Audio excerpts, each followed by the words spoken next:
विघ्नेशाय सरस्वत्यै पार्वत्यै गुरवे नमः।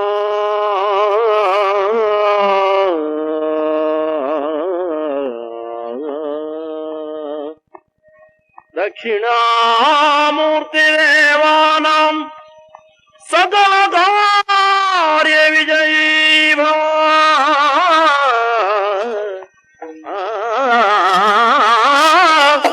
सकल कार्य दिग्विजयी भव।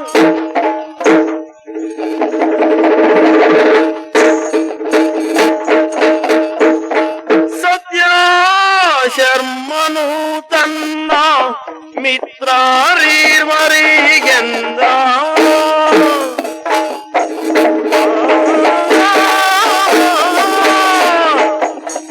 ಸತ್ಯ ಶರ್ಮನು ತನ್ನ ಮಿತ್ರರಿವರಿಗೆಂದ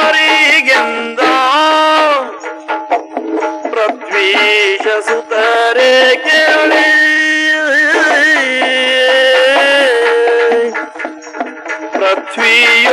ಪೃಥ್ವಿಯೋಳತ್ಯಂತ ಉತ್ತಮೋನ್ನತಿ ಪಡೆವ ಶಕ್ತಿ ಯಾವುದು ಹೇಳಿ.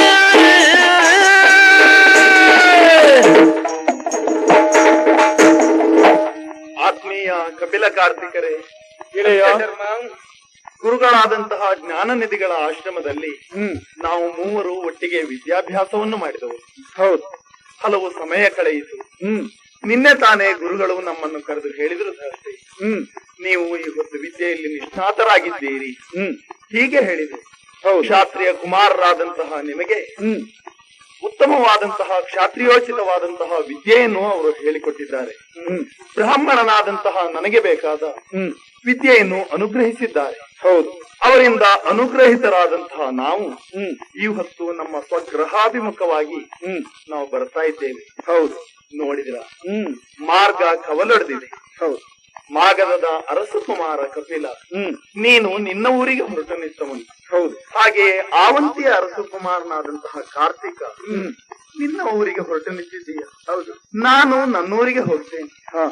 ಅಗಲುವಿಕೆಯ ಈ ಹೊತ್ತಿನಲ್ಲಿ ನಿಮ್ಮಲ್ಲೊಂದು ಪ್ರಶ್ನೆ ಕೇಳಬೇಕು ಅಂತ ನನಗನ್ನಿಸ್ತಾ ಇದೆ. ಪ್ರಶ್ನೆಯೋ? ಏನದು? ನಾವು ಬದುಕಿಗೆ ಪಾದಾರ್ಪಣ ಮಾಡ್ತಾ ಇದ್ದೇವೆ. ಹೊಸದಾದ ಬದುಕನ್ನು ಆರಂಭಿಸುವಂತಹ ನಮ್ಮ ಬದುಕಿಗೆ ಸಂಬಂಧಿಸಿದಂತಹ ಪ್ರಶ್ನೆ. ಒಳ್ಳೆಯದದು, ಕೇಳು. ಬದುಕಿನ ಸಾರ್ಥಕತೆಯ ನಿಲ್ದಾಣವನ್ನು ತಲುಪುವರೆ ಮಾಧ್ಯಮ ಯಾವುದು? ಇದಕ್ಕೆ ನಾನು ಉತ್ತರ ಕೊಡುವುದಿಲ್ವಾ? ಏನು? ಆಗ ಕಪಿಲ ನುಡಿದ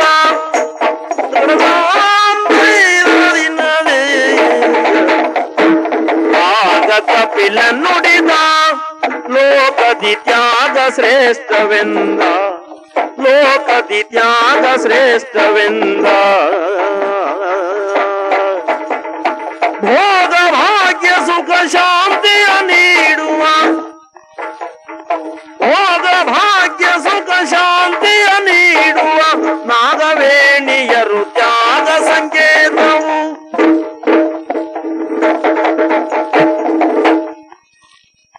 ಗೆಳೆಯ ಸತ್ಯಶರ್ಮ, ಕಪಿಲ, ಬದುಕಿನ ಕುರಿತೇ ಸರಿಯಾದ ಪ್ರಶ್ನೆಯನ್ನು ಕೇಳಿದ್ದಿ. ನಮ್ಮ ಗುರುಗಳು ನಮ್ಮನ್ನು ಪ್ರತಿಭಾವಂತರು ಅಂತ ಹೇಳಿದ್ದು ನೀನು ಪ್ರಶ್ನಿಸಿದ ಕ್ರಮದಲ್ಲೂ ಸಾರ್ಥಕವಾಯಿತು. ಓಹೋ, ಯಾಕಂದ್ರೆ ಪ್ರತಿಭೆ ಅಂದ್ರೆ ಬುದ್ಧಿಗಿಂತ ವಿಶೇಷವಾದದ್ದು ತಾನೆ. ನವೋನ್ಮೇಷಶಾಲಿನಿ ಬುದ್ಧಿ ಪ್ರತಿಭಾ ಹೀಗೆ ಹೇಳಿದ್ರು. ಸೃಜನಶೀಲತೆ ಯಾವನಲ್ಲಿ ಉಂಟು ಅಂಥವನನ್ನೇ ಪ್ರತಿಭಾವಂತ ಅಂತ ಹೇಳುವುದು. ಈ ಹೊಸ ಪ್ರಶ್ನೆ ಹುಟ್ಟಿದುದರಿಂದಲೂ ನಿನ್ನಲ್ಲೂ ಇದಕ್ಕೆ ಉತ್ತರಿಸುವಲ್ಲಿ ನಮ್ಮಲ್ಲೂ ಪ್ರತಿಭೆ ಉಂಟು ಎನ್ನುವುದು ಸ್ಪಷ್ಟವಾಗಬೇಕು. ಬದುಕಿನ ಸಾರ್ಥಕತೆಯ ನಿಲ್ದಾಣವನ್ನು ತಲುಪುವರೆ ಮಾಧ್ಯಮ ತ್ಯಾಗ. ತ್ಯಾಗ, ಹೌದು, ಒಪ್ಪೋಣ. ಆದ್ರೆ ಇದಕ್ಕೊಂದು ಸಂಕೇತ ಹೇಳು ನೋಡೋಣ. ಸಂಕೇತ ಅಂದ್ರೆ ಯಾವುದನ್ನು ಸ್ಥೂಲವಾಗಿ ನೋಡಿದಾಗ ಅದರ ಹಿಂದಿರುವ ಅರ್ಥಸ್ಫೂರ್ತಿ ಅನ್ನೋದು ಕೊಡುತ್ತದೋ ಅದಕ್ಕೆ ಸಂಕೇತ ಅಂತ ಹೆಸರಿರೋದು. ಹೌದು, ಹಾಗೆ ತ್ಯಾಗಕ್ಕೆ ಸಂಕೇತ ಹೇಳುವುದಿದ್ರೆ ಮಿತ್ರರೇ, ಸಾಧ್ವಿಯಾದ ಹೆಣ್ಣೆ ತ್ಯಾಗಕ್ಕೆ ಸಂಕೇತ. ಮಿತ್ರ ಕಪಿಲ, ಕಾರ್ತಿಕ, ತಾಳಯ್ಯ, ತಾಳು. ಆಗದಾಗದೆನ್ನುತ್ತಾ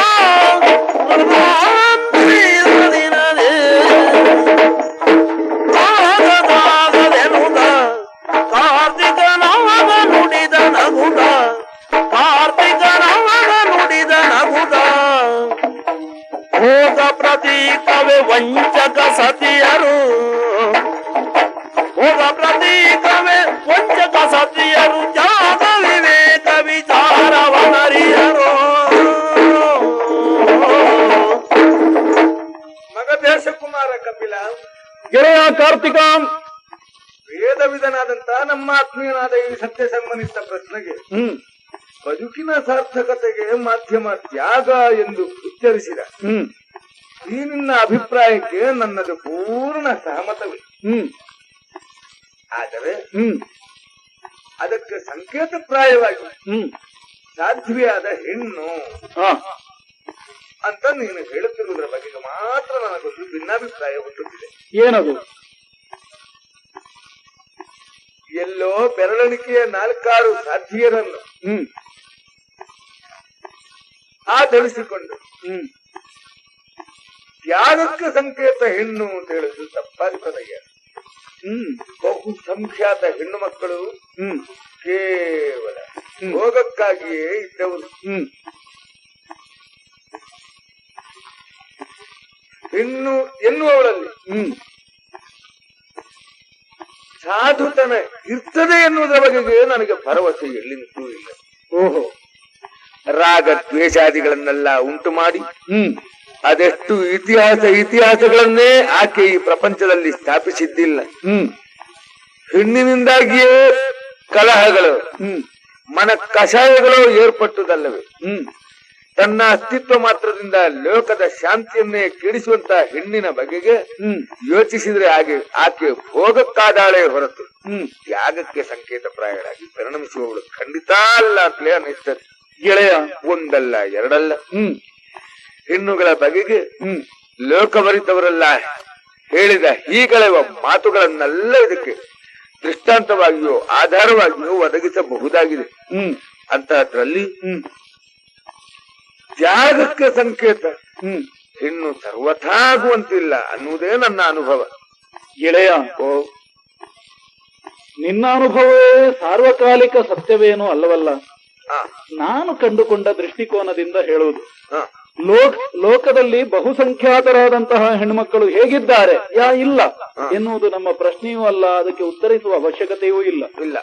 ತ್ಯಾಗಕ್ಕೆ ಸಂಕೇತ ಆಗುವವಳು ಭೋಗವನ್ನು, ತ್ಯಾಗವನ್ನು ಮಾತ್ರ ಅಲ್ಲ, ಶಾಂತಿಯನ್ನೋ ಈಯಬಲ್ಲಂತಹ ಗುಣವುಳ್ಳವಳು ಸಾಧ್ವಿ ಎನ್ನುವ ಅರ್ಥದಲ್ಲೇ ನಾನು ಉಪಯೋಗಿಸಿದ್ದು ಮಾತ್ರ ಅಲ್ಲ, ಅದನ್ನೇ ನೋಟವಾಗಿಟ್ಟು ಮಾತನಾಡಿದ್ದು. ಹೆಣ್ಣಿನಲ್ಲಿ ತ್ಯಾಗಕ್ಕೆ ಹೇಳಿಸಿದ ಗುಣವಿಶೇಷಗಳನ್ನಾದ್ರೂ ಉಂಟೇನೆ? ಬಹಳಷ್ಟು ಉಂಟಯ್ಯ.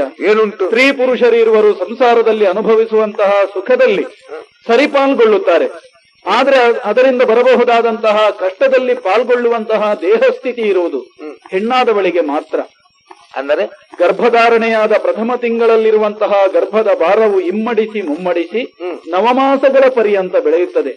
ಅಲ್ಲಿಯವರೆಗೆ ಆ ಗರ್ಭದಲ್ಲಿ ಆ ಮಗುವನ್ನು ಭರಿಸಿ ಇರಿಸಿಕೊಳ್ಳುವಂತಹ ಗುಣ ಇದ್ರೆ ಅದು ಹೆಣ್ಣಾದವಳಲ್ಲಿ ಮಾತ್ರ. ಈ ಮಧ್ಯೆ ಕಹಿ ಕಷಾಯ ಕುಡಿಯುತ್ತಾಳೆ. ಮಾತ್ರ ಅಲ್ಲ, ತನ್ನ ದೇಹಕ್ಕೆ ನೋವಾದರೂ ಗರ್ಭದಲ್ಲಿರುವ ಮಗುವಿಗೆ ನೋವಾಗಬಾರದು ಎನ್ನುವ ದೃಷ್ಟಿಯಿಂದ ಆ ಮಗುವನ್ನು ಸಂರಕ್ಷಣೆ ಮಾಡುತ್ತಾಳೆ. ಕೊಟ್ಟ ಕೊನೆಯ ಗಳಿಗೆಯಲ್ಲಿ ಬರುವ ಪ್ರಸವ ವೇದನೆಯಲ್ಲಿ ಅವಳ ಒಂದು ಕಣ್ಣಿಗೆ ಹಡೆಯುವ ಮಗುವಿನ ಮುಖ ಕಾಣಿಸ್ತದೆ, ಇನ್ನೊಂದು ಕಣ್ಣಿಗೆ ಕ್ರೂರವಾದ ಮೃತ್ಯುವಿನ ದವಡೆ ಕಾಣಿಸ್ತದೆ. ಹೀಗೆ ಸಾವು ಬದುಕುಗಳ ಮಧ್ಯದ ಹೋರಾಟದಲ್ಲಿ ಹಡೆದ ಕಂದಮ್ಮನ ಮುಖವನ್ನು ನೋಡಿ ಮತ್ತೊಂದು ಗಳಿಗೆಯಲ್ಲಿ ದೈಹಿಕವಾದ ಮಾನಸಿಕವಾದ ಎಲ್ಲಾ ನೋವನ್ನು ಮರೆತು ಬಿಡುವಂತಹ ಗುಣ ಇದ್ರೆ ಅದು ತಾಯಿಯಾದವಳಲ್ಲಿ ಮಾತ್ರ. ಅಂತಹ ಹೆಣ್ಣೆ ನಮ್ಮನ್ನು ಹೆತ್ತವಳು, ಆ ಹೆಣ್ಣೆ ನಮ್ಮನ್ನು ಹೊತ್ತವಳು, ಕಂದನ ಕಷ್ಟದಲ್ಲಿ ಮನಸ ಅತ್ತವಳು, ಕಂದನಿಗೆ ಹಾಲನ್ನ ಇತ್ತವಳು, ಪರರ ಸುಖಕ್ಕಾಗಿ ತನ್ನ ಸುಖವನ್ನೇ ಮುಡಿಪಾಗಿ ತೆತ್ತವಳು, ಇನ್ನೊಬ್ಬರ ಸೇವೆಯನ್ನೇ ಮಾಡಿ ಸವೆದು ಸವೆದು ಸತ್ತವಳು. ಅಂತಹ ಸಾಧ್ವಿಯಾದ ಹೆಣ್ಣೆ ತ್ಯಾಗಕ್ಕೆ ಸಂಕೇತ ಅಂತ ಹೇಳಿ ಮಿತ್ರ. ಹೆಣ್ಣಿನದು ತ್ಯಾಗಮಯವಾದಂತಹ ಬದುಕು. ಇದರಲ್ಲಿ ಹೆಣ್ಣಿನ ಕರ್ತೃತ್ವ ಏನೇನೂ ಇಲ್ಲ. ನಿಸರ್ಗದ ಕರ್ತೃತ್ವ ಹೊರತು ಅನ್ಯತ್ರ ಅಲ್ಲ. ಎಕ್ಕಚಿತ್ತ ತಿರಿಯ ಜಂತುಗಳಲ್ಲಾದ್ರೂ ಈ ಗುಣ ಮೈಗೂಡಿಕೊಂಡಿರುವುದನ್ನು ನಾವು ಪರಿಶೀಲಿಸಿದ್ರೆ ಅಧ್ಯಯನದಿಂದ ಅರ್ಥ ಮಾಡಿಕೊಳ್ಳುವುದಕ್ಕೆ ಸಾಧ್ಯ. ಹೇಳೇ ಹೇಳು ಹೆಣ್ಣಿನ ಬಗೆಗಿನ ಈ ತ್ಯಾಗ ಮನೋಧರ್ಮವನ್ನು ನೀನು ಆರಾಧಿಸುವವನೇ ಆಗಿರು.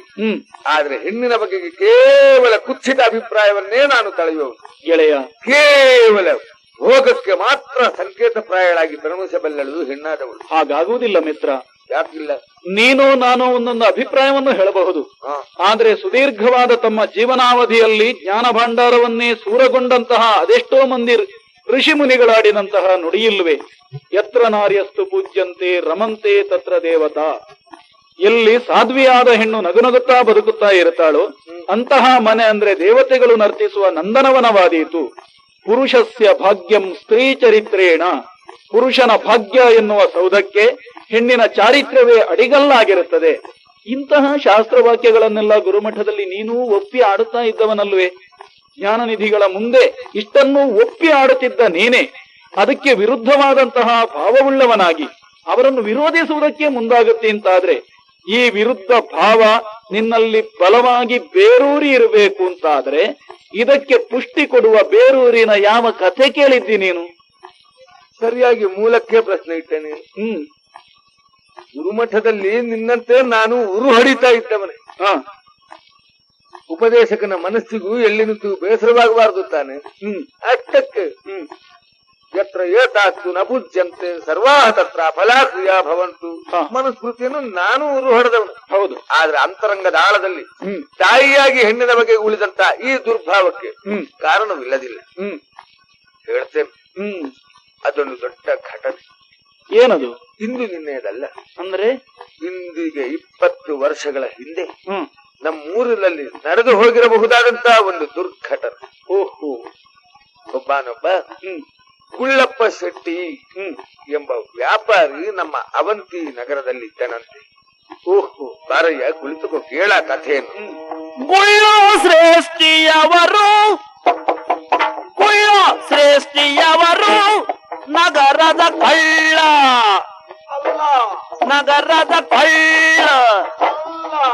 ನಗರದ ಕಳ್ಳ ಕೊರಮರಿವರು.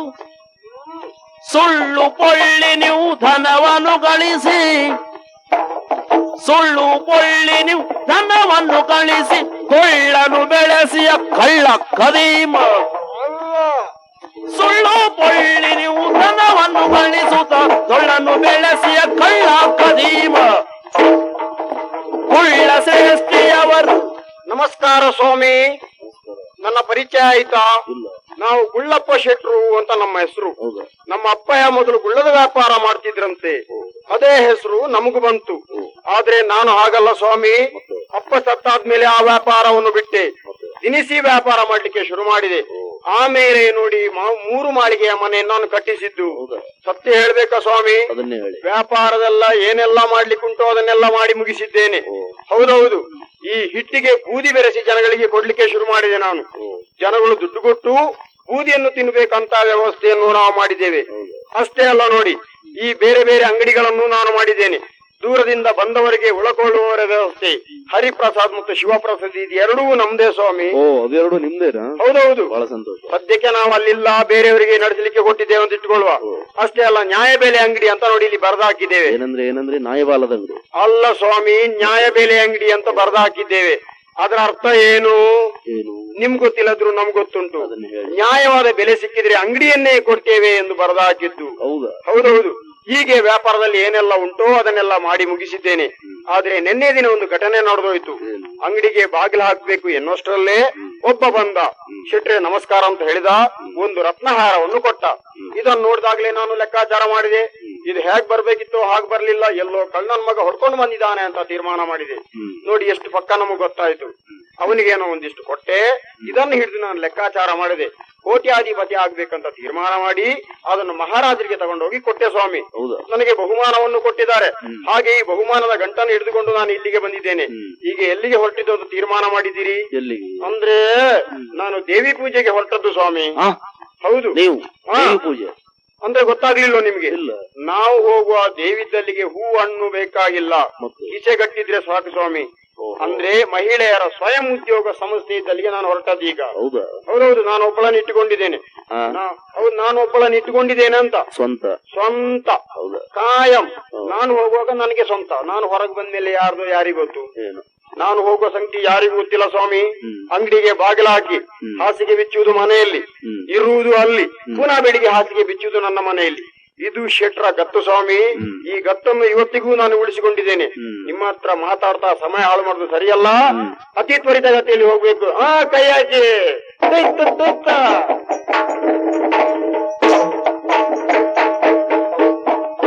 ಓಹೋ ಸಿಟ್ರು, ಬನ್ನಿ ಬನ್ನಿ ಬನ್ನಿ, ಬಂದೆ.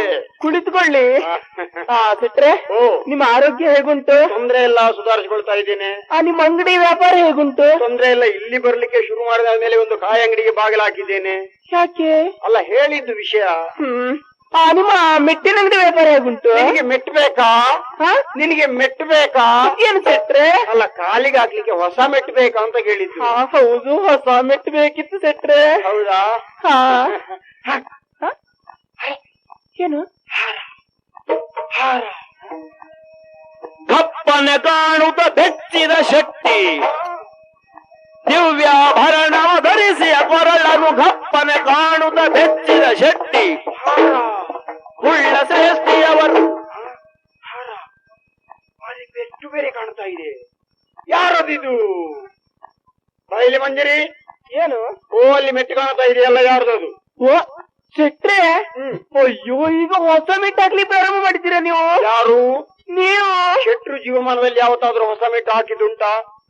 ಒಂದು ವೇಳೆ ಮೆಟ್ಟು ಹಾಕೊಂಡು ಬರುವುದ್ರೆ ಇಲ್ಲಿಗೆ ಬರ್ತೇನೆ ನಾನು. ಮಧ್ಯದಾರಿಯಲ್ಲಿ ಅದನ್ನು ಚೀಲದಲ್ಲಿ ತುಂಬಿಸಿ ಕೈಯಲ್ಲಿ ಹಿಡ್ಕೊಂಡು ಬರುವುದಿಲ್ವಾ? ಸತ್ಯ ಹೇಳು. ನಿನ್ನ ಕೊರಳಲ್ಲಿ ಒಂದು ರತ್ನಹಾರ ಕಾಣ್ತಾ ಇದೆ.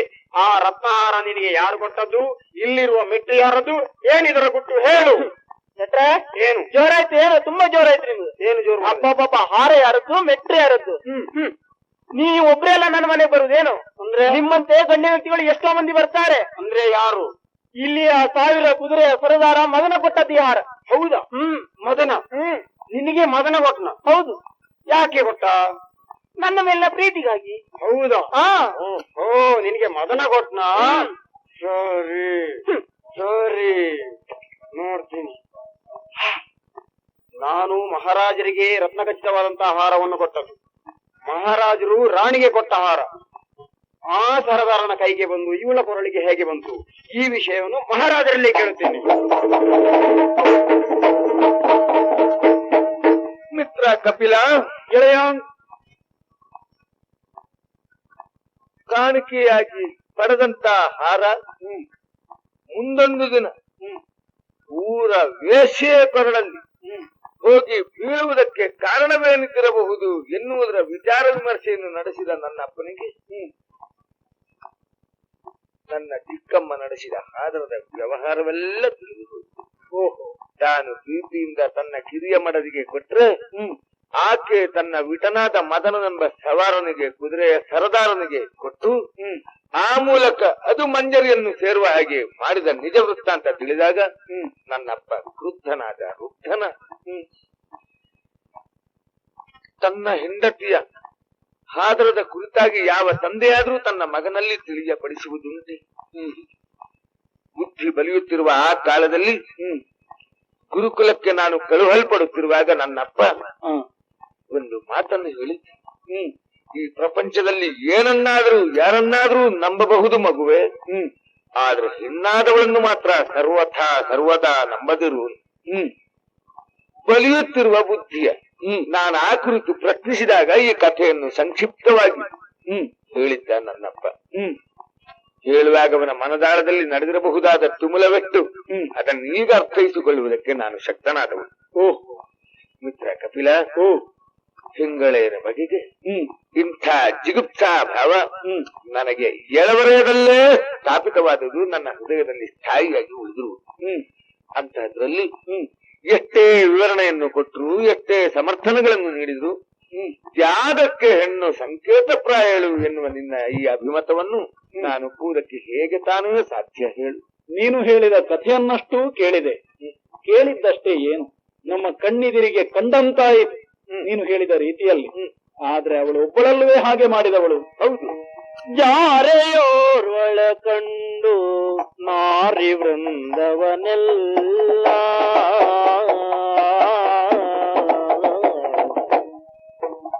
ಜಾರೆಯೋರ್ವಳ ಕಂಡು ನಾರಿ ವೃಂದವನೆಲ್ಲ ದೂರುವುದೇ ಜಾರೆಯರೆಂದು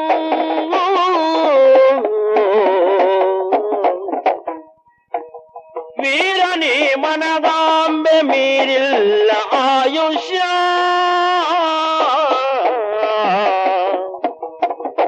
ವೀರನಿ ಮನದಾಂಬೆ ಮೀರಿಲ್ಲ ಆಯುಷ್ಯ ಸಾವನೆಂದ ನಾ ಕಪಿಲ ಗೆಳೆಯ ಕಪಿಲ, ನಿನ್ನ ಚಿಕ್ಕಮ್ಮ ಮದನಾಂಗಿನಿ ಎಂಬವಳು ಮಾಡಿದಂತಹ ದ್ರೋಹದ ಘಟನೆಯನ್ನು ವಿವರಿಸಿ ಹೇಳಿದಿ ನೀನು. ಆಕೆ ಒಬ್ಬಳು ಅಂತಹ ತಪ್ಪು ಮಾಡಿದಳು ಎನ್ನುವುದರಿಂದ ಧರೆಯ ನಾರಿಯರೆಲ್ಲ ಕೆಟ್ಟವರು ಎನ್ನುವ ನಿರ್ಧಾರವನ್ನು ನೀನು ಮಾಡಿದಂತಿದೆ. ದೂರ ಯಾಕಯ್ಯ ಹೋಗುವುದು? ಅದೇ ನಿಮ್ಮ ಮನೆಯಲ್ಲಿ ನಿನ್ನಮ್ಮನೂ ಇದ್ದಳಲ್ವೇ? ಅವಳೇನಾದ್ರೂ ಹಾದರ ಮಾಡಿದ್ದಾಳೆ ಎನ್ನುವ ಕಥೆಯನ್ನು ನಿನ್ನ ಅಪ್ಪ ಹೇಳಿಲ್ಲವಲ್ಲ? ನನಗೆ ಬುದ್ಧಿ ಬಂದಂಗಿನಿಂದಲೂ ನನ್ನ ಅಮ್ಮನ ಸಾಂಗತ್ಯ ಸುಖವೇ ನನಗೆ ದೊರಕಿದ್ದೂ ಇಲ್ಲವಲ್ಲ. ಇಲ್ಲದೆ ಇರಬಹುದು, ಅದೀಗ ಪ್ರಶ್ನೆಯಲ್ಲ. ಆದರ ಮಾಡುವವರು ಅಥವಾ ಕೇವಲ ಭೋಗಕ್ಕೆ ಹೆಣ್ಣು ಮಕ್ಕಳು ಇರುವವರು ಹೌದು ಯಾ ಅಲ್ಲ ಎನ್ನುವುದರ ಕುರಿತು ಮಾತ್ರ ವಿಷಯ ಇರುವುದು ತಾನೆ. ಆ ವಿಭಾಗದಿಂದ ನೋಡಿದ್ರೆ ಅಪವಾದ ಎಲ್ಲವುದಕ್ಕೂ ಇರುತ್ತದೆ. ಲೋಕದಲ್ಲಿ ಸಾಧ್ವಿಯಾದ ಹೆಣ್ಣು ತ್ಯಾಗಕ್ಕೆ ಸಂಕೇತ ಅಂತ ನಾನು ಹೇಳಿದ ಮಾತಿಗೆ ಇನ್ನಷ್ಟು ಪುಷ್ಟಿ ಸಿಗುತ್ತದೆ ಹೊರತು ಅದು ಅಳಿದು ಹೋಗುವುದಿಲ್ಲ. ಸಾಧ್ವಿಯರಲ್ಲವ ಅವರ ಕುರಿತು ನಾನು ಹೇಳಿದ್ದೇ ಅಲ್ಲ. ಸಾಧ್ವಿ ಹೌದು, ಅಂಥವಳ ಕುರಿತು ಹೇಳಿದ್ದು ಹೌದು. ಅವಳು ತ್ಯಾಗಕ್ಕೆ ಸಂಕೇತವು ಆಗ ಬಲ್ಲಳು. ಆದ್ರಿಂದ ಮಿತ್ರ, ಹಿರಿಯರು, ಶಾಸ್ತ್ರಗಾರರು, ಸ್ಮೃತಿಗಾರರು ಹೇಳಿದಂತಹ ಮಾತು ಬದಿಗಿರ್ಲಿ. ನಮ್ಮ ಜೀವನಾನುಭವ ಎನ್ನುವುದು ನಮಗೆ ಪ್ರಧಾನವಾದದ್ದು ತಾನೆ. ನಮ್ಮ ಆಯುರ್ಮಾನದಲ್ಲಿ ನಮ್ಮ ಜೀವನಾನುಭವಕ್ಕೆ ಏನು ಬರುತ್ತದೆ ಎನ್ನುವುದನ್ನು ತಿಳಿದು ವ್ಯವಹರಿಸಬೇಕಾದದ್ದು ನಮಗೆ ಕರ್ತವ್ಯ. ನೀನು ಹೇಳಿದ ಹಾಗೆ ಹೆಣ್ಣು ಭೋಗದ ಸಂಕೇತ ಅಂತಲೇ ಆಗಿ ಹೋಗಿ ನನ್ನ ಮಾತು ಸುಳ್ಳಾಯಿತು ಅಂತಾದ್ರೆ ಆ ಹೊತ್ತಿಗೆ ನಿನ್ನಲ್ಲಿ ಇಷ್ಟು ಈ ಪರವಾಗಿ ವಾದಿಸಿದ್ದು ತಪ್ಪು ಅಂತ ಕ್ಷಮಾಯಾಚನೆ ಮಾಡುತ್ತೇನೆ. ನಿನ್ನ ತತ್ವವನ್ನು ಒಪ್ಪಿಕೊಳ್ಳುತ್ತೇನೆ.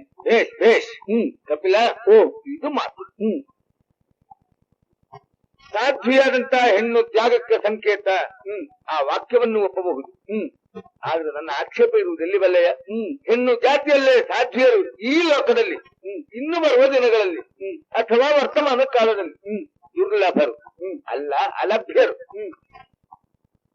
ಅಂತಹದ್ರಲ್ಲಿ ನೀನಂದಂತೆ ತ್ಯಾಗಶೀಲೆಯಾದಂತ ಓರ್ವ ಹೆಣ್ಣು ನನ್ನ ಜೀವನಾನುಭವಕ್ಕೆ ಬಂದ್ಲು ಅಂತ ಆದ್ರೆ ತ್ಯಾಗಕ್ಕೆ ಹೆಣ್ಣು ಸಂಕೇತ, ಸಾಧ್ವಿಯರು ಹೆಣ್ಮಕ್ಕಳಲ್ಲಿ ಇದ್ದೇ ಇರ್ತಾರೆ ಎಂಬ ಈ ನಿನ್ನ ನಿಜ ಅಭಿಪ್ರಾಯವನ್ನು ಒಪ್ಪಿ ನಿನ್ನಲ್ಲಿ ನಾನು ಕ್ಷಮಾಯಾಚನೆ ಮಾಡ್ತೇನೆ. ಒಳ್ಳೆ ಈ ಪಂಥ ಊರ್ಜಿತವಾಗಿ ಉಳಿಯಲಿ. ನಮ್ಮದಿದು ಭಿನ್ನಾಭಿಪ್ರಾಯ ಮಾತ್ರವೇ ಹೊರತು ವೈಮನಸ್ಯವೇನೂ ಅಲ್ಲ.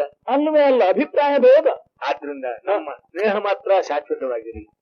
ನಿನ್ನದಾದಂತಹ ಮಗದ ದಾರಿಯನ್ನು ನೀನು ತುಳಿತಿದ್ದಾನೆ, ನಾನು ಅವಂತಿಯ ಕಡೆಗೆ ತೆರಳುತ್ತೇನೆ. ನಿರೀಕ್ಷೆಯಲ್ಲಿರೋಣ.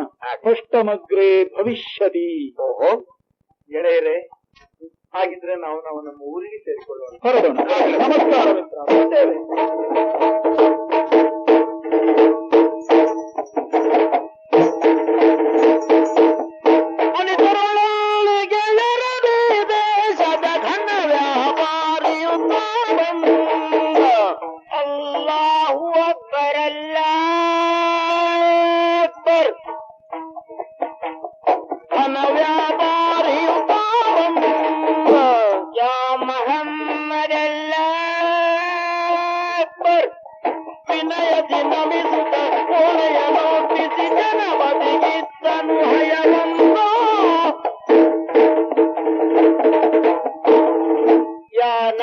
रसूल सलाम अलैकुम।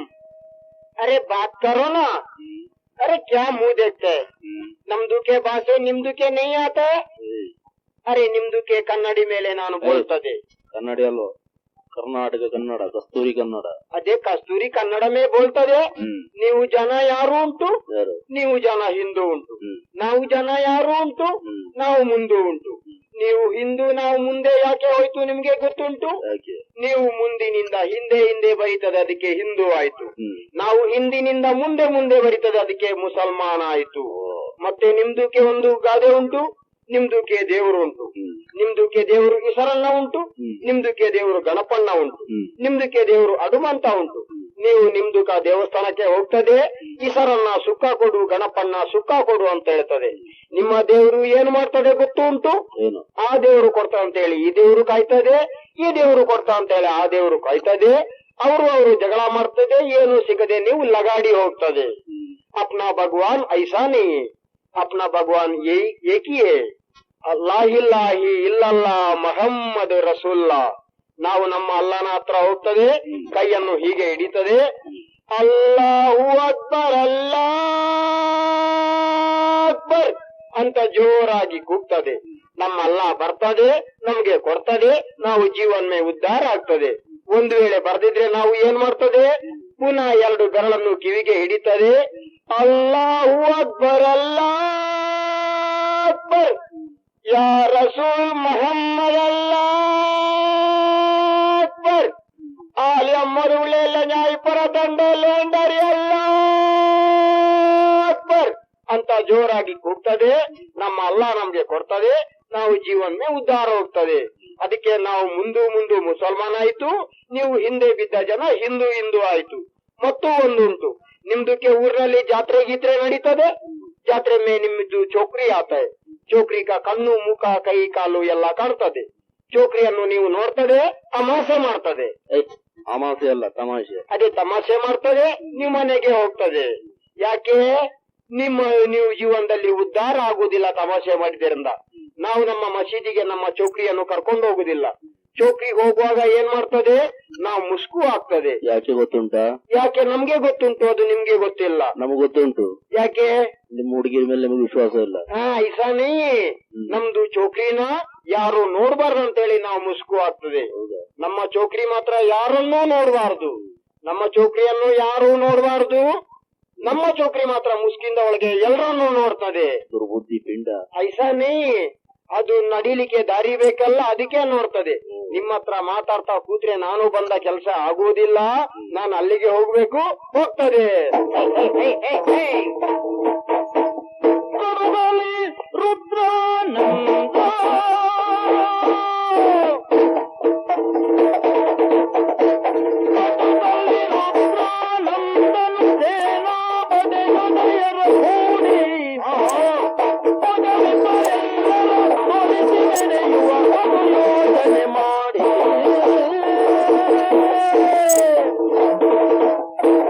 ವರ್ತಮಾನ ಕಾಲದ ಮಾನವೇಶ ತೆಲುಗಲ್ಲಿ ರುದ್ರಾನಂದನ ಎನ್ನುವುದಾಗಿ ನನ್ನ ಶುಭನಾಮಧೇಯ.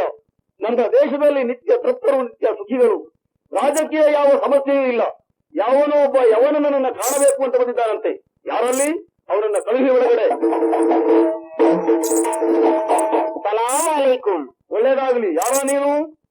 ಏಕ್ ಬಾತ್ ಸುನೋ, एक बात सुनो तुम महाराजा, लाखों में एक ती लड़की है रोजा. एक बात सुनाओ तुम महाराजा, लाखों में एक ती लड़की है रोजा. लोग की सब महाराजा, लोग की सब महाराजा.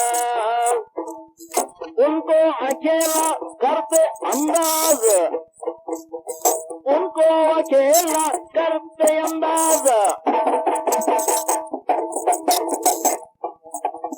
एक बात सुनाओ तुम महाराजा, लाखों में एक थी लड़की है रोजा, लाखों में एक थी लड़की रोजा महाराजा.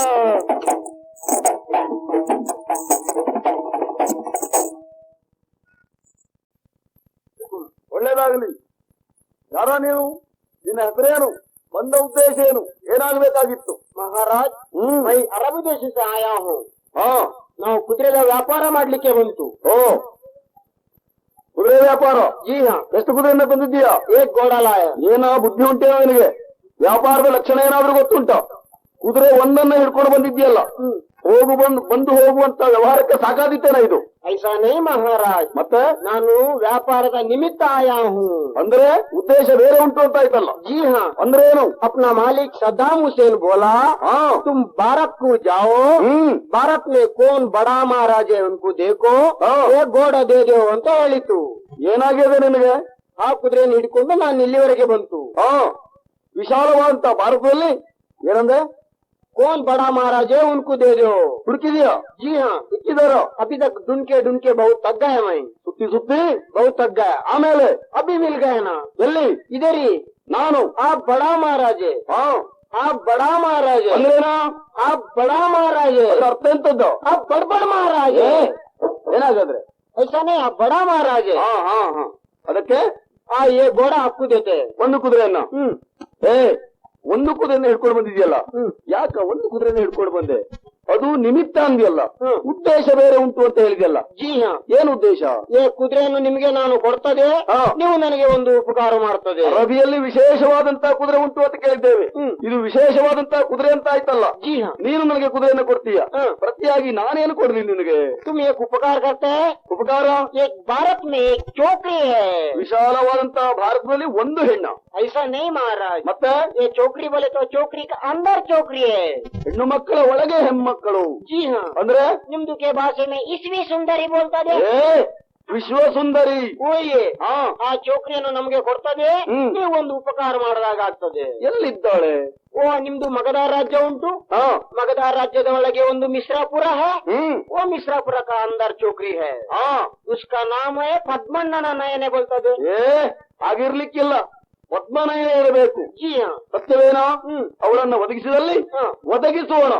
ಆದರೆ ಯೋಚಿಸಬೇಕಾದ್ದು ಮತ್ತೇನಲ್ಲ, ಮಗಧಾಧಿಪನಾದಂತ ಕಪಿಲ ಬಲಿಷ್ಠ ಆಗುವಂತ ನಷ್ಟವನ್ನು ತುಂಬಿಕೊಡುವರು ಯಾರು ಅಂತ ಬೇಕಲ್ಲ?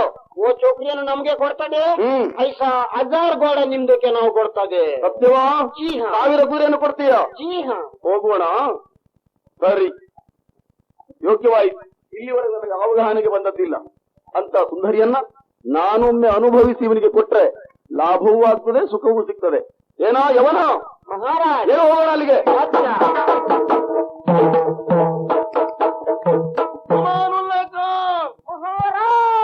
ಕಾಣ್ತಾ ಇದೆಯೇನೋ ಬರುವಂತ ಹೆಣ್ಣು ಮಕ್ಕಳ ವ್ರಾತ?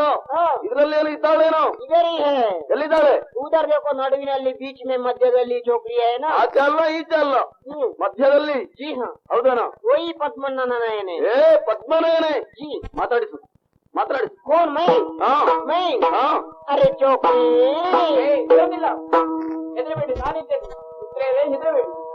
चौकरी कौन है? तुम कौन है? तुम यारले चलो में याद निंदे माताड़े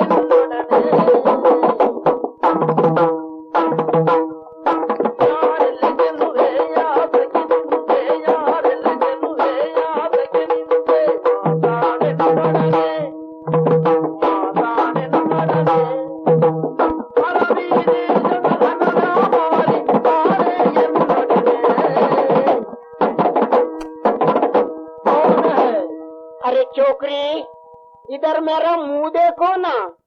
चौकरी, तुम कितना खूबसूरत है. इधर मेरा मुंह देखो. ನೀನು ನನ್ನ ಜೊತೆಯಲ್ಲಿ ಬರ್ತದೆ, ನಿನ್ನನ್ನು ನಾನು ಅರಬ್ಬಿ ದೇಶಕ್ಕೆ ಲೆಕ್ಕೆ ಜಾತೆ. ನಮ್ಮ ಮಾಲಿಕ್ ಸದ್ದಾಮ್ ಹುಸೇನ್ಗೂ ನಿನ್ನನ್ನು ಕೊಡ್ತದೆ, ನಾನು ನಿನ್ನನ್ನು ಸೋನಾಪುರದಲ್ಲಿ ಹೋಗಿತ್ತದೆ. ತುಮ್ ಮೇರಾ ಸಾಥ್ ಆತೆ? ಅರೆ आओ ना, आओ ना, अरे आओ ना, आओ ना चौकरी, आओ ना मेरे पास, आओ ना, आओ ना चौकरी, आओ ना मेरे पास, आओ ना. ಏನೋ? ನಿನ್ನ ಮಾತಿಗೆ ಬೆಲೆ ಸಿಗ್ಲಿಲ್ಲ. ನೋಡೋಣ, ನಾನೇ ಮಾತಾಡುತ್ತೇನೆ. अच्छा जरा संभाल के कोशिश करो. ಓ ಸುಂದರಿ, ನೀನೇ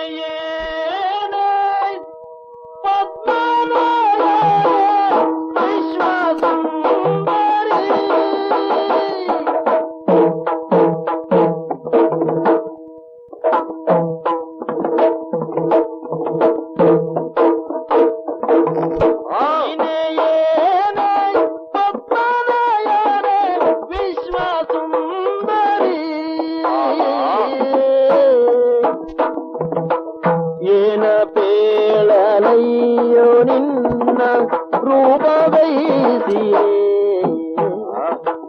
ಏನೋ ಬೇಡಲಯ್ಯ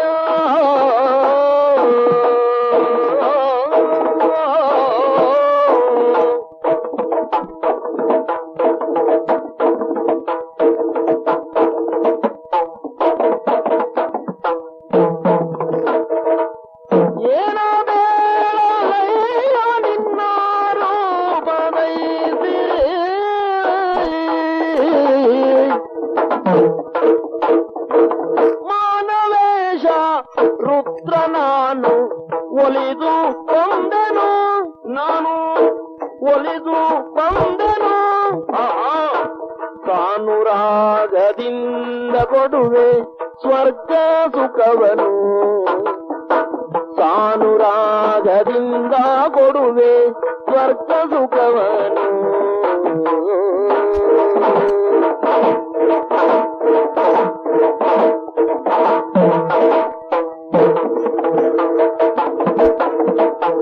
ಮಾನವೇಶ ರುದ್ರ ನಾನು ಒಲಿದು ಬಂದನು ಸಾನುರಾಗದಿಂದ ಕೊಡುವೆ ಸ್ವರ್ಗ ಸುಖವನು. ಓ ವಿಶ್ವಸುಂದರಿ, ಹೆಣ್ಣು ಮಕ್ಕಳ ಸಮೂಹಕ್ಕೆ ರತ್ನಪ್ರಾಯಳಾಗಿರುವಂತಹ ನೀನು ಪದ್ಮನಯನ ಎನ್ನುವುದನ್ನು ಕೇಳಿದ್ದೇನೆ. ಆ ವಿಶ್ವಾಸದಿಂದಲೇ ಒಂದು ಮಾತನಾಡಿಸುತ್ತಾ ಇದ್ದೇನೆ. ನಿನ್ನನ್ನ ಪರಿಚಯಿಸಿಕೊಳ್ಳುವುದಕ್ಕೆ ಮುಂದಾಗುತ್ತಿರುವಂತಹ ವ್ಯಕ್ತಿ ಯಾರು ಅಂತ ಯೋಚಿಸಬೇಡ. ವರ್ತಮಾನ ಕಾಲದ ಮಾಳವೇಶ ಕಡುಗಲಿ ರುದ್ರಾನಂದನ ನೀನ್ಯಾರು? ಯಾರಾದರೇನು ನಿನಗೆ, ಯಾರಾದರೇನು ನಿನಗೆ, ಬಂದ ನೀನಾರಾದರೇನು ನಿನಗೆ, ವೀರನ ಹೊಡೆದವನು ಇದರ ನಾನೆಯೋ ನೀ ನುಡಿಯುವುದು.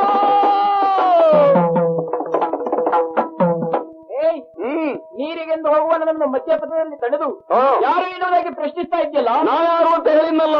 ನೀನ್ ಯಾರಾದ್ರೆ ನನಗೇನು, ನಾನು ಯಾರಾದ್ರೆ ನಿನಗೇನು? ನನ್ನ ಪರಿಚಯ ನಿನಗೆ ಅಗತ್ಯ ಇಲ್ಲ, ನಿನ್ನ ಪರಿಚಯ ನನಗೆ ಅಗತ್ಯ ಇಲ್ಲ. ಅದೇ ಕ್ಷಣವೂ ಇಲ್ಲಿ ನಿಲ್ಲದೆ ಹೊರಟೋಗಿಲ್ಲ. ಹೇಳಿದ್ಯಾನೋ ಬಿಸಿ ಮುಟ್ಟದ ಬೆಣ್ಣೆ ಕರಗುವುದಿಲ್ಲ, ಬಿಡ್ತೇನೋ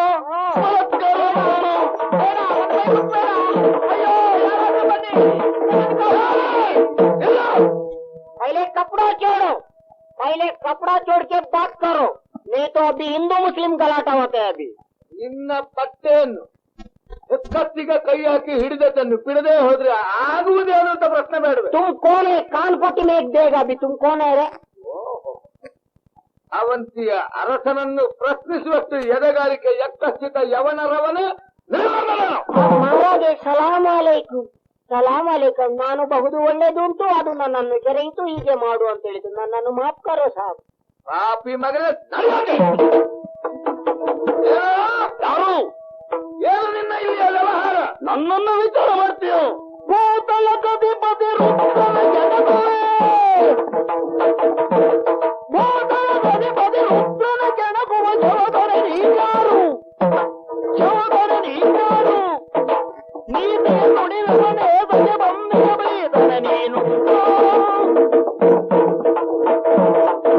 ರುದ್ರನಿಗೆ ಸಮಾನವಾಗಿರುವಂತಹ ಕಡುಗಲಿ ರುದ್ರಾನಂದನನ್ನ ಕೇಳುವ ನೀನ್ಯಾರು ಅಂತ ಆಯ್ತಲ್ಲ. ಅವಂತಿಯ ಅರಸನಾದಂತಹ ಕಾರ್ತೀಕನೆಂಬಾತ ನಾನೇ. ಬದುಕು ಬೇಕು ಅಂತಿದ್ರೆ ಪಲಾಯನ ಮಾಡು ಇಲ್ಲಿಂದ.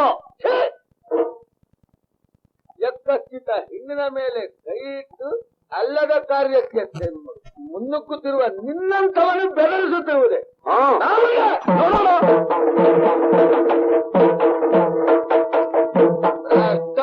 ಓಡಿಯೇ ಬಿಟ್ಟ. ಮೊದಲಾಗಿ ನಿಮ್ಮ ಪವಿತ್ರವಾದ ಪಾದಗಳಿಗೆ ವಂದಿಸಿಕೊಳ್ತಾ ಇದ್ದೀನಿ. ಕಾಲಕ್ಕೆ ಸರಿಯಾಗಿ ಬಂದು ನನ್ನ ಮಾನವನ್ನು ಉಳಿದಿದ್ದೀರ. ನೀವು ಬರುವುದು ಸ್ವಲ್ಪ ತಡವಾಗಿದ್ರಿ ನನ್ನ ಮಾನಹರಣ ಮಾಡಿಬಿಟ್ಟಿದ್ದ. ಬಂದದ್ದು ತುಂಬಾ ಉಪಕಾರ ಆಯ್ತು. ನೀವ್ಯಾರು? ನಿಮ್ಮ ಹೆಸರೇನು? ನಿಮ್ಮ ಊರು ಯಾವುದು? ಹೇಳ್ತೀರ ಸ್ವಾಮಿ? ಹುಡುಗಿ ಭ್ರಮಣ ಭಾಗ್ಯತಾರ ನಾನೇ ಕಾರ್ತಿಕ.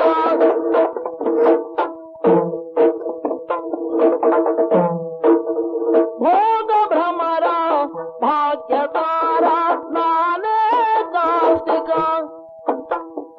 ನಾನೇ ಕಾರ್ತಿಕ. ನಾಗಗಮನೆ ನಾಥನಾಗಿ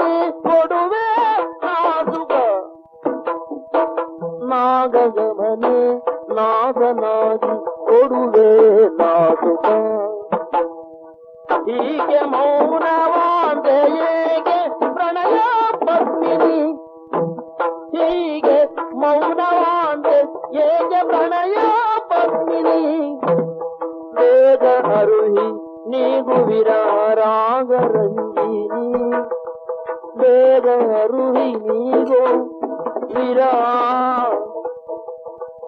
ರಾಗರಂಜಿನಿ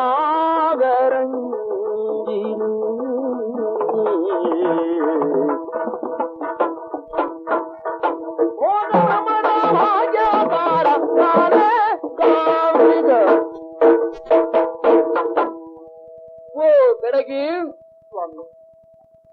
ಆತ್ಮೀಯ ಮಿತ್ರನಾದಂತ ಆ ಕಪಿಲನಲ್ಲಿಗೆಂದು ತೆರಳುತ್ತಿರುವಾಗ ಪಥ ಮಧ್ಯದಲ್ಲಿ ನಿನ್ನನ್ನು ಕಾಣುವ ಮಹಾಯೋಗ ನನಗೆ ಲಭ್ಯವಾಯಿತು. ದುರವಸ್ಥೆಗೆ ಒಳಗಾಗಿದ್ದ ನನ್ನನ್ನು ನಾನು ಸಂರಕ್ಷಿಸಿರುವುದನ್ನು ನೀನು ಕೊಂಡಾಡುತ್ತಾ ಉಪಕಾರ ಮಾಡಿದವರು ಅಂತ ಹೇಳ್ತಾ ಇದ್ದೀಯ. ಅಲ್ಲ, ಈ ಸಜ್ಜನಿಕೆ, ಈ ನಿನ್ನ ವಿನಯ, ನೀನೋರ್ವ ಸುಶಿಕ್ಷಿತೆ ಎನ್ನುವುದನ್ನು ತಿಳಿಸಿದ ಹಾಗಾಯಿತು. ಉಪಕಾರಕ್ಕೆ ಪ್ರತ್ಯುಪಕಾರವನ್ನು ಮಾಡುವುದಲ್ಲವೇ ಮಾನವತೆಯ ಲಕ್ಷಣ. ಓ ಬೆಡಗಿ, ಸರ್ವಾಂಗ ಸುಂದರಿಯಾದಂತ ನಿನ್ನನ್ನು ಕಂಡ ಮತ್ತೊಂದು ಕ್ಷಣದಲ್ಲಿ ನನ್ನ ಹೃದಯದಲ್ಲಿ ಮೋಹದ ಅಲೆ, ಅದರ ಏಳು ಬೀಳುಗಳು ಹೆಚ್ಚಿಕೊಳ್ಳುತ್ತಿದ್ದಾವೆ.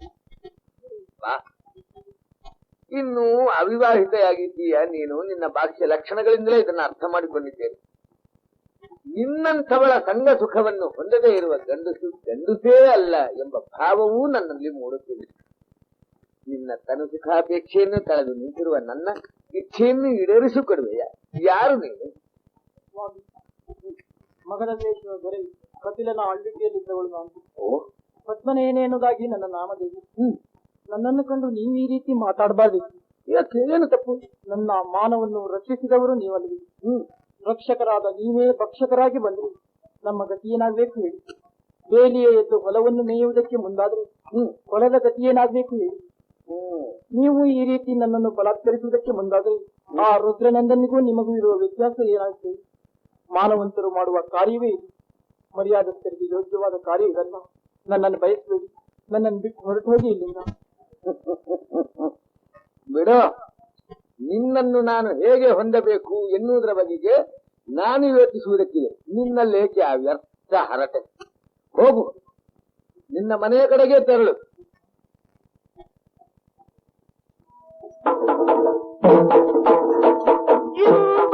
ನೋಡಿ ಅಂತಕರ ಗರ್ಜಿಸಿದ ಕಲ ಸೇನೆ ಸೇನೆ ಬರುವಂಟರ ಕವಿಲ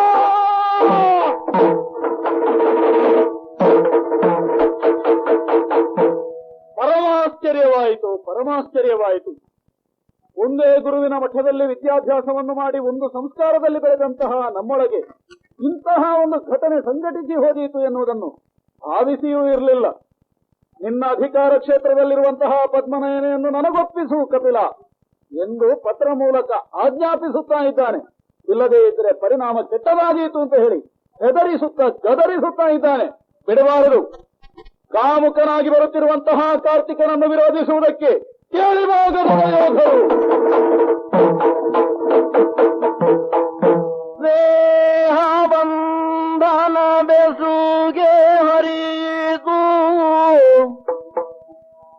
ಸ್ನೇಹ ಬಂಧನ ಬೆಸುಗೆ ಹರಿಯಿತು,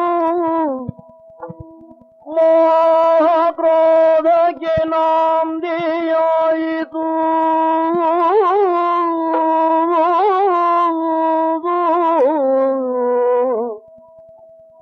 ಕಾಹುರಕ್ಕೆ ಮೈ ಮರೆತು ನಿಂತರು ಮಕುಟವರ್ಧನರು.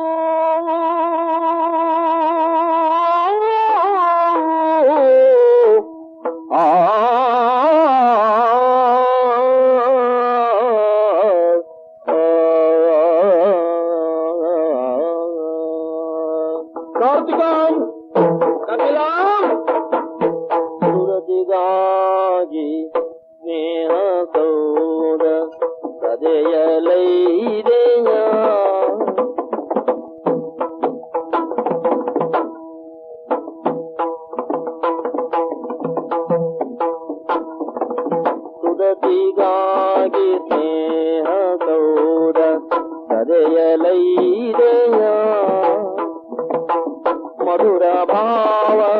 ಮರೆತು ಸಗನೆ ಕಾದನ ಕೈದೆಯ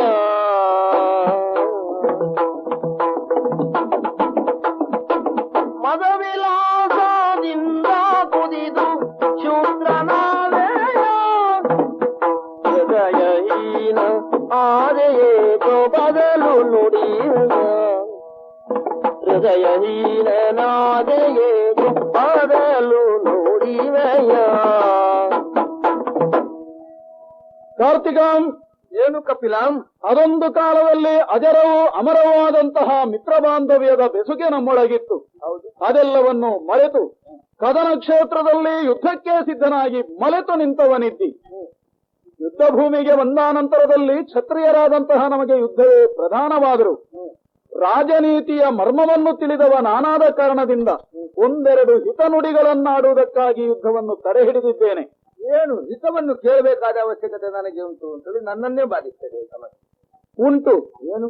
ಸಾಮ ಎಂಬುದು ರಾಜನೀತಿಗೆ ತಾ ಮನೋಹರ ರೂಪ. ಬದುಕುವ ಭೂಮಿಪಾಲರ ಅನಂತ ವಿಭವಕ್ಕೆ ಬೀಜ ಮಂತ್ರವಿದು. ಸಾಮ ತಪ್ಪಿದ ಬಳಿಕ ನೀತಿ ವಿರಾಮವಾಗದೆ ಬಿಡದು. ದಂಡದ ಸೀಮೆ ಎಂಬುದು ಉಪಾಯದಲ್ಲಿ ಸಾಮಾನ್ಯತರವಾದದ್ದು. ಕೇವಲ ಹೊಡೆದಾಟ ಬಡಿದಾಟವನ್ನಷ್ಟೇ ಮಾಡಬೇಕು ಅಂತಾದ್ರೆ ಅರಗುವರರಾದಂತಹ ನಾವ್ಯಾಕೆ ದಾರಿ ಹೋಕರೂ ಮಾಡಿಕೊಳ್ಳಬಹುದು. ನಮ್ಮ ವ್ಯವಹಾರ ಅರ್ಥಪೂರ್ಣ ಅಂತ ಆಗಬೇಕಿದ್ರೆ ಒಂದು ಸರಿಯಾದ ಉದ್ದೇಶ, ಸರಿಯಾದ ದಾರಿ, ಸರಿಯಾದ ಕಾರಣ ಈ ಯಾವುದಾದರೂ ಬೇಕು ತಾನೆ. ಪದ್ಮನಯನೆಯ ಕುರಿತಾದಂತಹ ನಿನ್ನ ವ್ಯಾಮೋಹವೇ ಮೂಲವಾಗಿ ತೊಡಗಿರುವಂತಹ ಈ ಯುದ್ಧ, ಇದರಿಂದಾಗಿ ಘೋರವಾದಂತಹ ಸನ್ನಿವೇಶವನ್ನು ನಡೆದು ಹೋಗುವುದಕ್ಕಿದೆ. ಅದೆಷ್ಟೋ ಮಂದಿಗಳ ಸಾವಾಗುವುದಕ್ಕಿದೆ.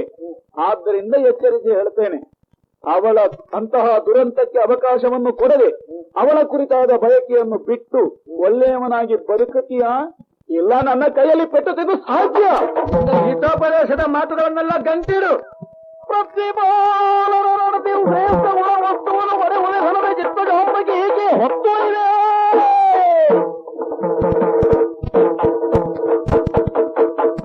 ಕಪಿಲ, ಯುದ್ಧ ಎಷ್ಟರ ಮಟ್ಟಿಗೆ ಅನಿವಾರ್ಯ ಎನ್ನುವುದರ ಮೇಲಿಂದ ತೊಡಗಲ್ಪಡುವಂತಹ ಒಂದು ವ್ಯವಹಾರ. ಮೈಯ ಸುಕ್ಕಿಗಾಗಿ ಮಾಡುವಂತಹ ಜಗಳವೆಲ್ಲವೂ ಯುದ್ಧವೆಂದೋ ಸಮರವೆಂದೋ ಕಾಳಗವೆಂದೋ ಕರೆಯಲ್ಪಡುವುದೂ ಇಲ್ಲ. ಹೆಣ್ಣು ಹೊನ್ನು ಮಣ್ಣು ಅಧಿಕಾರ ಲಾಲಸೆ ಜಾತಿ ದ್ವೇಷ ಈ ಐದನ್ನು ಬಿಟ್ಟು ಮತ್ತೊಂದು ಕಾರಣ ಇಲ್ಲಿ ಕಲ್ಪಿತವಾಗುವುದೂ ಇಲ್ಲ ಯುದ್ಧ ಎನ್ನುವ ಒಂದು ವ್ಯವಹಾರಕ್ಕೆ. ನಿಮ್ಮೂರಿನಲ್ಲಿರುವ ಒಂದು ಚಂದದ ಹೆಣ್ಣನ್ನು ನಾನು ಬಯಸಿದವನು. ಹೆಣ್ಣನ್ನು ನಾನು ಏಕೆ ಬಯಸುತ್ತಿದ್ದೇನೆ ಎನ್ನುವುದರ ಕುರಿತಾದ ವಿವರಣೆಯನ್ನು ಇನ್ನು ನಿನ್ನಲ್ಲಿ ನಾನು ಹೊಸದಾಗಿ ಹೇಳಬೇಕಾಗ್ತಿಲ್ಲ. ಬೇಡ. ಹೆಣ್ಣಿನ ಕುರಿತು ನಾನು ತಳೆದ ಧೋರಣೆ ಏನೆಂಬುದು ಈ ಹಿಂದೆಯೇ ನಿನ್ನಲ್ಲಿ ಸ್ಪಷ್ಟವಾಗಿ ಪ್ರಕಟವಾಗಿದೆ. ಹೌದು. ಆ ನನ್ನ ಧೋರಣೆಗೆ ಬದ್ಧನಾಗಿ ಹೆಣ್ಣೊಂದನ್ನು ಬಯಸಿದಾಗ ನನ್ನ ಮೇಲಿನ ಮೈತ್ರಿ ಭಾವವುಳ್ಳವನು ಹೌದಾಗಿದ್ರೆ ನೀನು ಒಂದು ಹೆಣ್ಣನ್ನು ಒದಗಿಸುವ ಆಲೋಚನೆ ಮಾಡಬಹುದು. ಅವಿವಾಹಿತೆಯಾದಂತಹ ಒಂದು ಹೆಣ್ಣು ನನ್ನ ರಕ್ಷಣೆಯಲ್ಲಿ ಬೆಳೆಯುವುದು ಪರ್ಯಾಯವಾಗಿ ನಿನ್ನ ರಕ್ಷಣೆಯಲ್ಲಿ ಬೆಳೆದ ಹಾಗೆ. ಅದಕ್ಕಾಸ್ಪದ ಕೊಡದೆ ಆ ಹೆಣ್ಣಿನದ್ದಾದಂತಹ ಮಾತನ್ನು ಕೇಳಿಕೊಂಡು ಸೇನಾ ಸಮೇತನಾಗಿಯೇ ನಮ್ಮೂರಿನ ತನಕ ನೀವು ಬಂದಿದೆಯಲ್ಲ, ಸಾಕು, ಬಂದಾಗಿದೆ.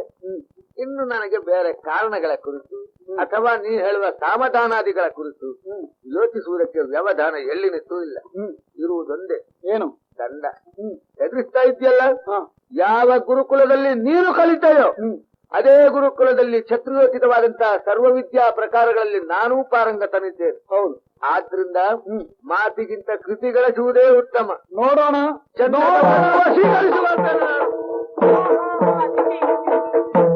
ಪದ್ಮನಯನೇ, ಯುದ್ಧ ಮಧ್ಯದಲ್ಲಿ ಪ್ರವೇಶ ಮಾಡಿ ಯುದ್ಧವನ್ನು ನಿಲ್ಲಿಸಿ ಅಂತ ತಡೆ ಹಿಡಿದಿಯಲ್ಲ, ಯಾಕೆ? ಕಾರಣ ಏನದು? ಯಾವರು ರಕ್ತಪಾತಗೆ, ಯಾವ ದೇಹವು ಮಿತ್ರ ವೈರಗೆ, ಯಾವ ಯೌವನ ಘೋರ ಕದನಗೆ, ಕಾರಣವೋ ನಾನುಳಿಸೆ ನೀ ಕಾಯವನೆನುದ ಮರುಗಿದಳು.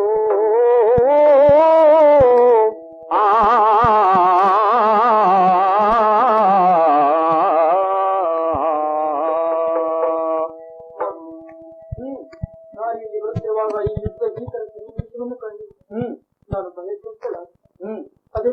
ಮಂದಿ ಯುದ್ಧದಲ್ಲಿ ಕಣ್ಣನ್ನು ಕಳೆದುಕೊಂಡು ಕಾಲನ್ನು ಕಳೆದುಕೊಂಡು ಕೈಯನ್ನು ಕಳೆದುಕೊಂಡು ಗೋಳೋ ಎಂದು ಅಳುತ್ತಿರುವುದನ್ನು ಕಂಡಿದ್ದು, ಕಣ್ಣೀರು ಮಿಡಿಯುವುದನ್ನು ಕಂಡಿದ್ದು. ಇಷ್ಟಕ್ಕೆಲ್ಲ ಕಾರಣ ನಾನೇ ಅಲ್ಲಿಗೆ. ಚಿಕ್ಕಂದಿನಿಂದಲೂ ಮಿತ್ರರಾಗಿದ್ದ ನಿಮ್ಮೀರರಲ್ಲಿ ಶತ್ರುತ್ವ ಬೆಳೆಯುವುದಕ್ಕೆ ನಾನೇ ಕಾರಣ ಅಲ್ವಿ. ಇಷ್ಟಕ್ಕೆಲ್ಲ ಕಾರಣ ನನ್ನ ಈ ಹಾಳು ರೂಪ ಅಲ್ವಿ, ನನ್ನ ಈ ಹಾಳು ಯೌವನ ಅಲ್ವಿ. ನಾನೇ ಇಲ್ಲ ಅಂತಾದ್ರೆ ಇದ್ಯಾವುದಕ್ಕೂ ಅವಕಾಶ ಇರುವುದಿಲ್ವಲ್ಲ. ಆದ್ರಿಂದ ನನಗಿರುವುದು ಒಂದೇ ದಾರಿ, ಮದುವೆ, ಆತ್ಮಹತ್ಯೆ. ಕರುಣಿ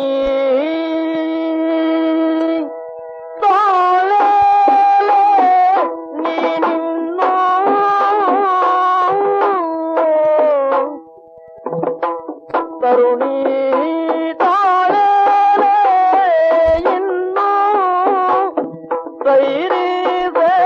ನಿನ್ನ ಮರಣದ ದುರಿತವನು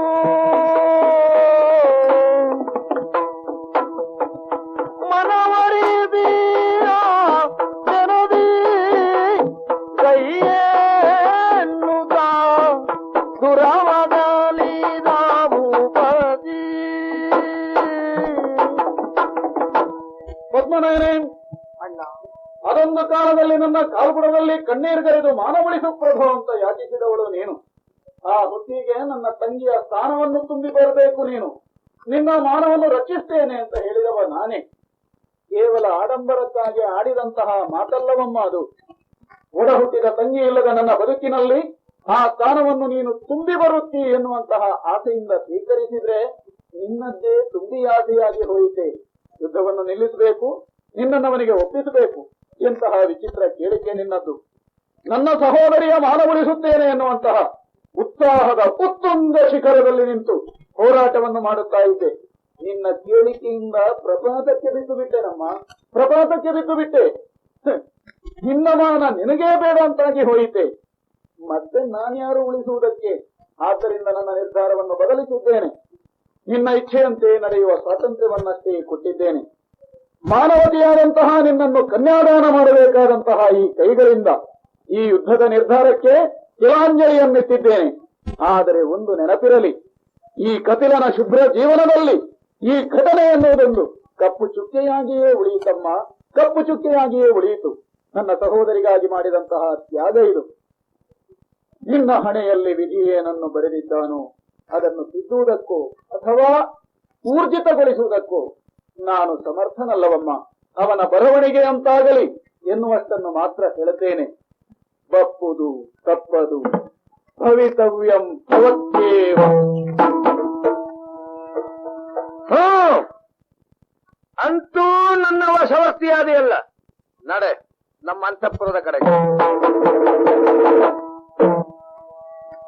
ಜನಪನಾಲಯ ಸೇರಿ ಸುಗತಿ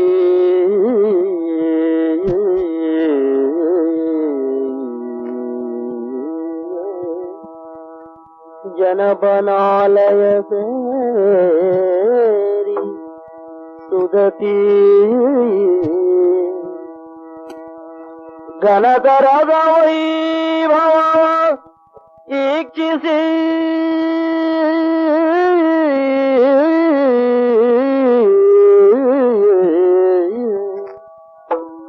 ಘನತರದ ವೈಭವ ಈಕ್ಷಿಸಿ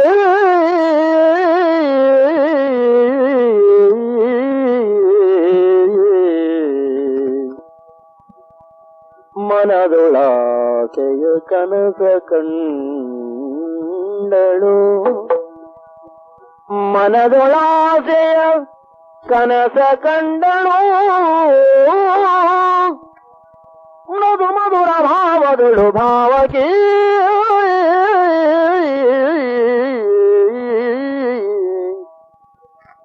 ಮದುವೆಯಾಗಿ ಇವರ ಹೃದಯ ಮುದದಿ ಗೆಲ್ಲುವೆ.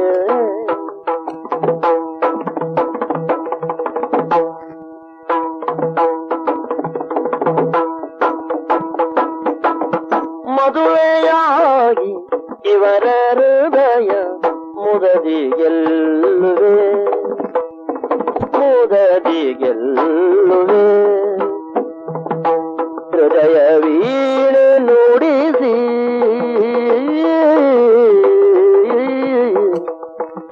ಹೃದಯ ವೀಣೆ ನುಡಿಸಿ ಮಧುರ ಪದವ ಹಾಡುವೆ ಹೃದಯ ವೀಣೆ ನುಡಿಸಿ ಮಧುರ ಪದವ ಹಾಡುವೆ ಮಧುರ ಪದವ ಹಾಡುವೆ ಇವರ ಮದುವೆಯಾಗುವೆ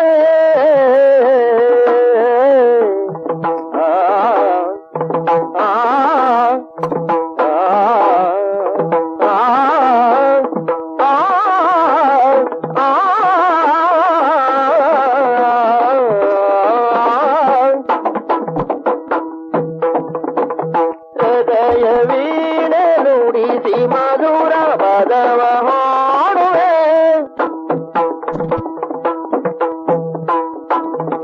ಮಧುರ ನುಡಿಗಳಿಂದ ಪ್ರೇಮ ಸುಧೆಯ ಕುಡಿಸುವೆ ಮಧುರ ನುಡಿಗಳಿಂದ ಪ್ರೇಮ ಸುಧೆಯ ಕುಡಿಸುವೆ ಪ್ರೇಮ ಸುಧೆಯ ಕುಡಿಸುವೆ ಮದನ ಕದನದಿಂದ ಅಮರ ಸದನ ಕಟ್ಟುವೆ ಮದನ ಕದನದಿಂದಲಮರ ಸದನ ಕಟ್ಟುವೆ ಇವರ ಮದುವೆಯಾಗುವೆ ಪ್ರೇಮ ಉದಯ ಕುಡಿಸುವೆ ಆ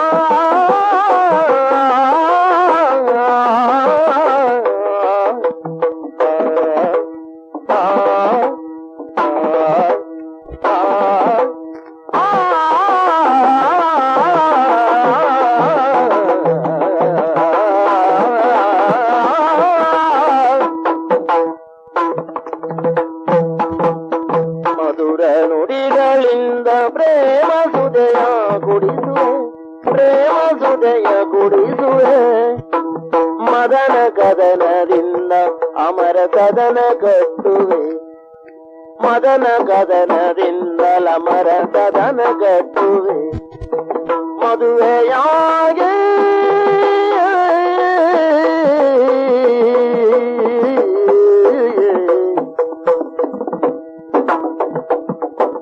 ಹೃದಯ ವೀಣೆ ನುಡಿಸಿ ಮಧುರ ಪಾದವ ಹಾಡುವೆ.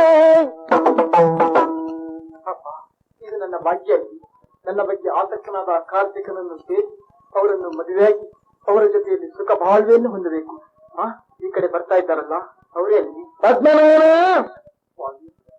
ಬದುಕಿನ ಭವ್ಯತೆ ಕುರಿತಾದ ನಿನ್ನ ಊಹಾಪೋಹಗಳನ್ನೆಲ್ಲ ಬದಿಗಿಡು. ನಿನಗೊಂದು ಅವಕಾಶ ಇತ್ತು ನಿನ್ನ ಬದುಕನ್ನು ಭವ್ಯವಾಗಿಸಿಕೊಳ್ಳುವುದಕ್ಕೆ. ಅದನ್ನಂದೇ ಹೊಸಕ್ಕೆ ಹಾಕಿದವಳು ನೀನೆ. ನಿನಗಿರುವ ದಾರಿ ಒಂದೇ, ಇದು ನಿನ್ನ ಶೀಲವನ್ನು ಬೇಡ ಬೇಡನುದ ಬೇಡಿದಳು ಬಾಲೆ, ಕಾಡಿದಳು ಹಲಬರಿಯಳು.